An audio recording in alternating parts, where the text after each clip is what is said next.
معزز سامعین، جیتنے والوں کی طرح سوچیے کی قسط نمبر 4 میں باب نمبر 2 کے ساتھ آپ کی خدمت میں حاضر ہیں۔ ہمارا آج کا عنوان ہے محرکات جو نشو و نما کو متاثر کرتے ہیں، principal influences in your upbringing. Henry Ford کا کہنا ہے، کسی کام کو کر سکنے یا نہ کر سکنے کے بارے میں آپ کا جو بھی خیال ہے درست ہے۔ بہت سے لوگ مجھ سے پوچھتے ہیں کہ کیا کوئی ایک کتاب یا سیمینار ان میں تبدیلی لا سکتی ہے؟ میں یقین سے کہہ سکتا ہوں کہ ایسا ہو جائے گا اگر کوئی طاقتور اور ذہن کو وسیع کرنے والا خیال آپ کے شعور میں جگہ بنانے میں کامیاب ہو جاتا ہے۔ امریکی مصنف اولیور وینڈل ہومز کا کہنا ہے، آدمی کے ذہن پر جب خیالات کے نئے دریچے کھلتے جاتے ہیں تو وہ واپس اپنی اصلی حالت کی طرف نہیں لوٹتا۔ ہمارے اندر عام فہمی اور عقل کی بہتات موروثی طور پر ہوتی ہے، لیکن زندگی کی مشکلات اس کو کہیں دفن کر دیتی ہیں۔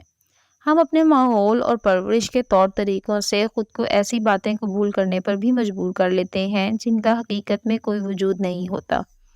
جنگ عظیم دوم کے بعد ہم نے امریکی معاشرے میں بہت بڑی تبدیلی دیکھی ہے۔ ٹیکنالوجی کے آنے اور صارفین کے لیے مصنوعات کی بہتات کی وجہ سے اب لوگوں کے پاس انتخاب کے وسیع مواقع ہیں جو کہ پہلے نہ تھے۔ اس بڑھتے ہوئے رجحان کے باعث وہ اپنے ماحول سے متعلق ایک کم سرگرم لیکن بامقصد طریقے سے اپنا کردار ادا کر سکتے ہیں۔ اس لیے لوگوں کو اب ذہنی طور پر اس قدر مشقت نہیں کرنا پڑتی جتنی کہ ماضی میں درکار تھی۔ اب کسی بھی انسانی ضرورت کی تکمیل فوراً ہو سکتی ہے۔ فاسٹ فوڈ ریسٹورانوں نے امریکیوں کے لیے بہت سی چیزوں کو آسان اور تیز تر کر دیا ہے۔ لوگوں کو اب بہت زیادہ کام نہیں کرنا پڑتا، ان کو کھانے بنانے، لکھنے پڑھنے، سینے پرونے اور دیگر چھوٹے موٹے گھریلو کام نہیں کرنا پڑتے۔ ان کے لیے کہیں نہ کہیں کوئی مشین یا ماہر موجود ہوتا ہے جو ان کی مشکل آسان کر دیتا ہے۔ لوگوں کو سوچنے کے عمل سے الگ کرنے اور ان کو تخلیقی فرد نہ بننے میں ٹی وی نے بہت مؤثر کردار ادا کیا ہے۔ ٹی وی کے عادی لوگ چاہتے ہیں کہ ان کے لیے سوچنے کا کام بھی کوئی اور کرے، اور اس کا صرف ایک ہی مطلب ہے کہ وہ اپنے خیالات سے چھٹکارا پانے کے لیے ٹی وی دیکھتے ہیں۔ ٹی وی نے لوگوں کی اکثریت کو ڈمبابند تجربات اور بڑی ہوشیاری سے غیر حقیقی دنیا دکھائی ہے، جس نے ان کے وقت کے ضیاع کرنے کے ساتھ ساتھ لوگوں کی تخلیقی ذہنی صلاحیت سے بھی زیادتی کی ہے۔ ٹی وی کو ذہن کی چنگم کہا جا سکتا ہے، لیکن یہ اس سے بھی زیادہ خطرناک ہے۔ یہ ایک کینسر ہے جو عوام کی آزادی، تخلیقیت، طاقت اور تحریک کے جذبوں پر حملہ کرتا ہے۔ موجودہ دور میں 96% امریکی گھروں میں ایک ٹی وی، 59% میں 2 یا 2 سے زیادہ اور 20% میں 3 یا اس سے بھی زیادہ ٹی وی ہیں۔ 22% لوگوں کے پاس 15 سے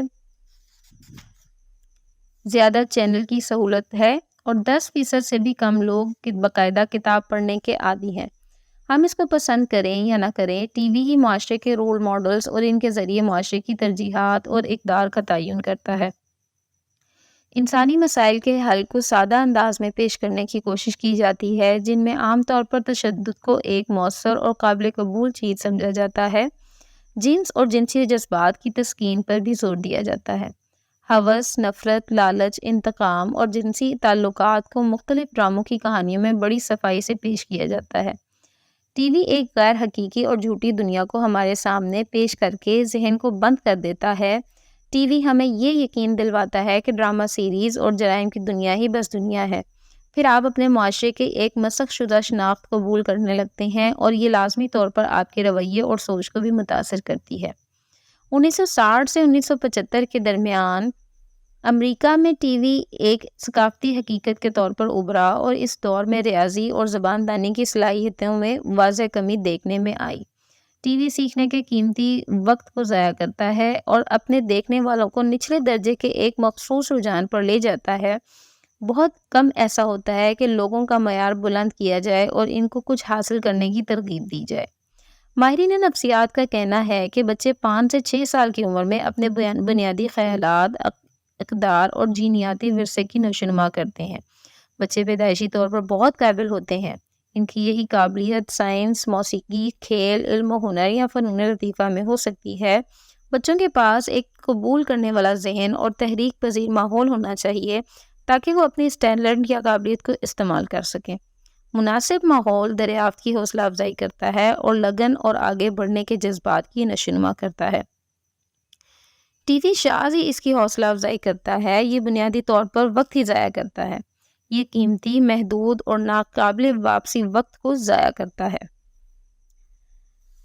ہمارا اگلا عنوان ہے تعلیم کا کردار، رول آف ایجوکیشن۔ یہ جاننا دلچسپی سے خالی نہ ہوگا کہ نوجوان افراد زندگی کے چیلنجز پر غور کرتے ہیں تو جدید تعلیم ان کے ذہن پر کس طرح اثر کرتی ہے۔ بہت سوں کا خیال ہے کہ اگر وہ اسکول جاتے ہیں اور اپنے منتخب شعبہ کے ماہر بنتے ہیں تو ہر چیز اپنی درست جگہ پر آ جائے گی اور ان کو وہ کامیابی ملے گی جس کی وہ خواہش کرتے ہیں۔ پیشہ ورانہ مہارت کے حامل لوگ اپنے وقت کا بہت سا حصہ یہ سوچنے میں صرف کر دیتے ہیں کہ کس معیاری اسکول میں جانا چاہیے یا کون سی معروف کمپنی میں ملازمت کرنا درست ہے۔ اپنی مجموعی تعلیم کو مد نظر رکھتے ہوئے بہت سے کم لوگ ایسے ہیں جو اپنی سوچ اور غور و فکر کی صلاحیتوں کو اہم جانتے ہیں۔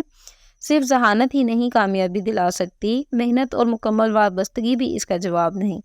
تعلیم اور قابلیت بھی اس کی ضمانت نہیں دے سکتے۔ دنیا میں بہت سے ذہین، قابل اور اعلیٰ تعلیم یافتہ لوگ موجود ہیں، لیکن وہ پھر بھی بے روزگار ہیں یا وہ مستقل مزاجی سے کوئی ایک ملازمت نہیں کرتے۔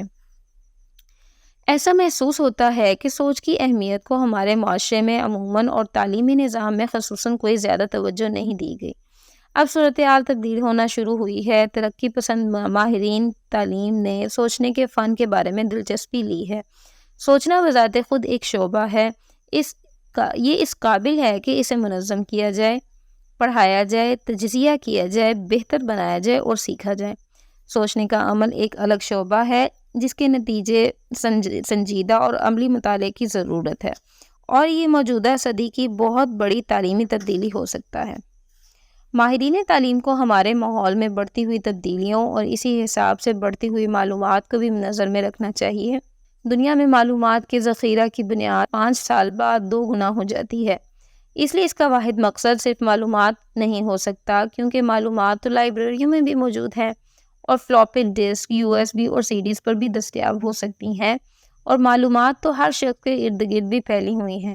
در حقیقت کوئی بھی شخص کسی چیز کے بارے میں اتنا زیادہ نہیں جاننا چاہتا۔ الیکٹرانک ڈیٹا سسٹم کے سابق چیئرمین اور امریکہ کے ارب پتی ایچ راس پیرٹ نے کمپیوٹر اور انسانی قابلیت پر بہت دلچسپ تبصرہ کیا تھا۔ انہوں نے کہا تھا کہ ہم معلومات کو بڑی مقدار میں اکٹھا کرتے ہیں، لیکن انسان ہی ہیں جو اس ڈیٹا کو دیکھ کر تجزیہ کرتے اور یہ فیصلہ کرتے ہیں کہ وہ ڈیٹا ان سے متعلق ہے یا نہیں۔ یہ بات بھی بہت اہم ہے کہ ہم معلومات کو شامل کرتے وقت سچائی اور ڈیٹا کو گڑبڑ نہیں ہونے دیتے۔ ہمیں ایسے لوگوں کی ضرورت ہوتی ہے جو خالص سوچ رکھتے ہوں۔ ہمیں تعلیم اور ہدایات میں فرق کو سمجھنا چاہیے۔ جہاں فرد مسائل کے حل کے لیے اپنا کردار ادا کرتا ہے تو تعلیم کو اس کی عقلی اور ذہنی تربیت کے لیے وقف ہونا چاہیے۔ دوسری جانب ہدایت تو علم کے روایتی تبادلے کا نام ہے۔ ان خیالات کا اظہار امریکہ کے شعبہ تعلیم کی رپورٹ جولائی 1986 میں کیا گیا۔ یہ رپورٹ سان ڈائیگو کے شہر میں شائع کی گئی تھی۔ کمیشن کے سربراہ اور نیو جرسی کے گورنر تھامس نے کہا تھا، گریجویٹ سے نچلی سطح کی تعلیم میں اسپیشلائزیشن کمزوری کی وجہ ہے۔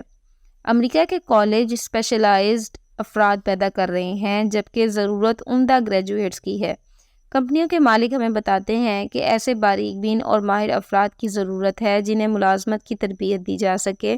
ہمیں تخلیقی رجحان کی ضرورت ہے۔ تخلیقیت تو ہر کالج میں ہے، لیکن اس کا گلا گھونٹا جا رہا ہے۔ بہت سے طلباء کالج میں ایسے ہوتے ہیں کہ انہیں کامیابی کے لیے درکار علم، صلاحیت اور طرز عمل کے بارے میں کچھ پتہ نہیں ہوتا۔ بہت سے کالج ایسے ہیں جو طلباء کو تعلیم کی جانب مکمل طور پر راغب نہیں کر پاتے۔ اقلیتوں کے گریجویٹس طلباء کی تعداد بڑھنے کی بجائے کم ہو رہی ہے۔ صرف 30 سے 40% طلباء ہی اسکول سے گریجویشن کر پاتے ہیں جہاں وہ پہلی بار داخل ہوئے ہیں۔ ہمیں تمام زندگی سیکھتے رہنا چاہیے تاکہ ہم ہر لحاظ سے موزوں، قابل اور تیار ہوں۔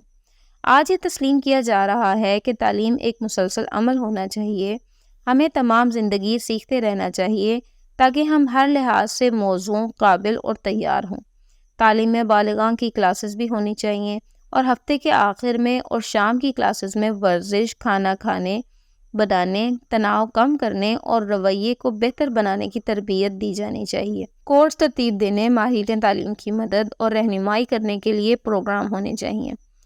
فورڈ موٹر کمپنی کے چیئرمین ڈونلڈ پیٹرسن نے کہا تھا کہ سن 2000 تک 75% ملازمین کو مختلف مہارتوں میں نئے سرے سے تربیت دینا ہوگی، کیونکہ ہماری برق رفتار معیشت ملازمت کے نئے معیارات مرتب کر رہی ہے۔ پڑھنے کی قابلیت کے بارے میں پیٹرسن کا کہنا تھا کہ 96% امریکی ٹی وی پر فلم دیکھنے کے لیے لسٹ میں انتخاب کر سکتے ہیں، جبکہ 40% سے بھی کم ایسے ہیں جو کسی صحافی کے کالم کی وضاحت کر سکیں۔ امریکہ کے شعبہ تعلیم کی ایک رپورٹ اس مسئلے کی سنجیدگی کی طرف اشارہ کرتی ہے۔ رپورٹ بتاتی ہے کہ اوسط بالغ لوگ 7ویں یا 8ویں گریڈ تک پڑھتے ہیں۔ 21 سے 25 سال کی عمر کے 20% بالغ 8ویں گریڈ تک اور 5% لوگ 4تھے گریڈ تک پڑھتے ہیں۔ تقریباً 27 لاکھ امریکی عملاً ان پڑھ ہیں اور 10 کروڑ مزدوروں میں سے آدھے ایسے ہیں جو 9ویں گریڈ تک پڑھتے ہیں۔ اس سے امریکی معیشت کو روزانہ لاکھوں ڈالر کا نقصان ہوتا ہے۔ یہ سان ڈیاگو کے ماہر خواندگی ڈاکٹر تھامس جی کے الفاظ ہیں۔ اسکول میں آپ خوشحال بننے، مثبت طرز خیال اپنانے یا اپنے خوابوں کو حقیقت میں بدلنے کے حوالے سے کچھ بھی نہیں کر سکتے، جبکہ ہمارا نظام تعلیم بھی لوگوں کو معیار زندگی بہتر بنانے کی تعلیم دینے میں ناکام ہوا ہے۔ اسکاٹ لینڈ کے عظیم مفکر تھامس کارلائل نے اس کی وضاحت کچھ یوں کی ہے: اگر ہم یونیورسٹی یا اپنے آخری اسکول کے بارے میں سوچیں تو اس نے کچھ نہیں کیا جتنا کہ سب سے پہلے اسکول کا کردار ہے، کیونکہ اس نے ہمیں پڑھنا سکھایا ہے۔ ہم مختلف زبانوں کا اور علوم کا مطالعہ کرتے ہیں، ہم تقریباً ہر طرح کے حروف تہجی اور الفاظ پڑھتے ہیں، لیکن جہاں سے ہمیں علم حاصل کرنا ہے، چاہے وہ مذہبی علم ہی کیوں نہ ہو، وہ جگہ کتابیں ہی ہیں۔ یہ ہم پر منحصر ہے کہ ہم کیا پڑھتے ہیں۔ آج کے دور میں حقیقی یونیورسٹی کتابیں ہی ہیں۔ آسان الفاظ میں اس کا مطلب ہے کہ ہم پہلے پڑھنا سیکھیں اور اس کے بعد ہم سیکھیں کہ کیا پڑھنا ہے۔ تخلیقی نشوونما اور اعلیٰ کارکردگی کے حامل افراد کے رویے کا مطالعہ کرنے والے ماہرین کا کہنا ہے کہ لوگوں میں تبدیلی کی بنیادی وجہ وہ کتابیں ہیں جن کا وہ مطالعہ کرتے رہیں، اور وہ لوگ ہیں جن سے وہ ملتے ہیں، کیونکہ یہ دو محرکات لوگوں کی سوچ کے مخصوص عمل پر گہرا اثر چھوڑتے ہیں۔ اس سے یہ سوال جنم لیتا ہے کہ آپ کس طرح کی کتابوں کا مطالعہ کر رہے ہیں اور کیسے لوگوں سے مل رہے ہیں۔